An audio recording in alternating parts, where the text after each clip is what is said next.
All right, eighth grade GarageBand. We're going to get you set up to do your 12-bar blues today. So we're going to go over here. You want to go to the launch pad. And this will have all of your applications that a MacBook has. Go over to GarageBand. Now this is a former project that I was working on. So if you've done anything on the MacBook before, you might have something come up. But I don't want this. So I'm going to go up to File, New.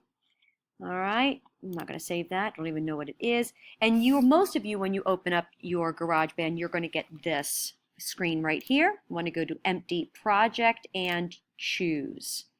All right, now we want to hit this software instrument, the MIDI keyboard, and create.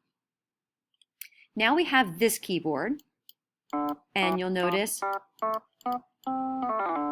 you can touch either using the mouse pad or you can use the keyboard. Like right now I'm typing on my computer keyboard. All right, and it makes sounds. However, notice that the note that is C, you actually have to hit the A keyboard button to make it sound like a C, and I don't like that. So you should now have your nano keyboards, the little black keyboards. You're going to want to plug that in. All right. And then we want to record the bass line. All right, so we're going to go up here to the record button. All right, got to make sure here though first that our metronome is set. All right, actually forget about what I said about the record button. Go over here, metronome, make sure that's set.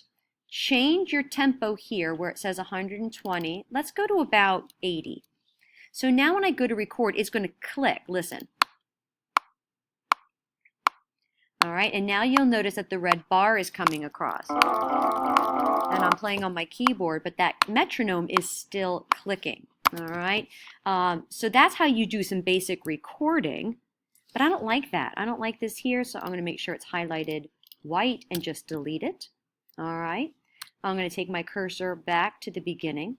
I'm going to hit record, and I'm going to wait 4 clicks, and then I'm going to start to play the bass line. Here I go. 2, 3, 4.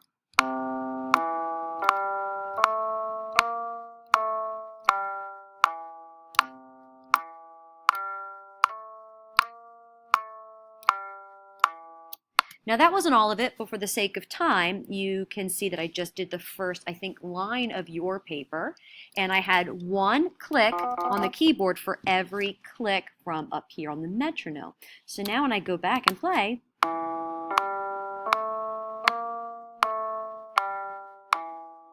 there it is. All right, now you're going to add another instrument down here. So we can go to the Add button, click the keyboard again, and now we have a second one. And later on, if you're at this point, we're going to add some chords, more than 1 note at the same time. Or you might not get this far today. You might have to pause and go back and just do your bass line. All right, but I only want to make one video, so I'm going to show you how to lay down your chords. All right, same thing. We're going to click record. It's going to give me 4 clicks. Now instead of one note per click, we're going to have 3 notes for every 2 clicks. You're going to hear the metronome going, and you're going to go. All right, so let's try that. 2, 3, 4.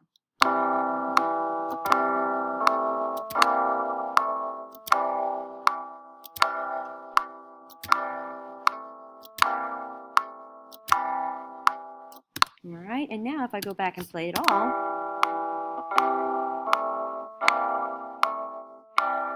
there it is. If I want to get really fancy, I can go over here and I can change the instrument. I can make it maybe some sort of emotive pulse sound. So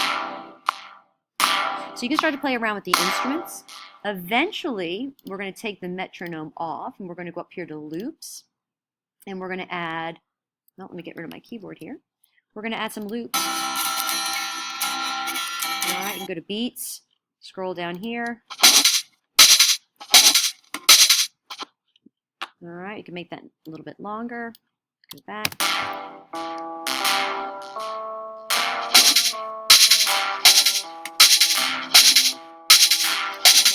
The only way these loops are going to sound right with the music that you compose is if you make sure the metronome is set when you're recording this music here. Oh, look, my friend Elizabeth just texted me. Congrats on a great review. Thank you, Elizabeth. I'll reply later. All right, that's one of the benefits of a MacBook. You can get your text messages on your MacBook. Anyway, the only way this all plays together is if you set the metronome and play to the tempo over here. You're going to hear me say that a lot. Hopefully this was just enough for you to get started. You're going to want to make sure that you file save as. I'm not going to save this. I don't need to. And then to log out, you're going to go over here to the Apple, and then you would log out as yourself. All right, so I hope this was helpful.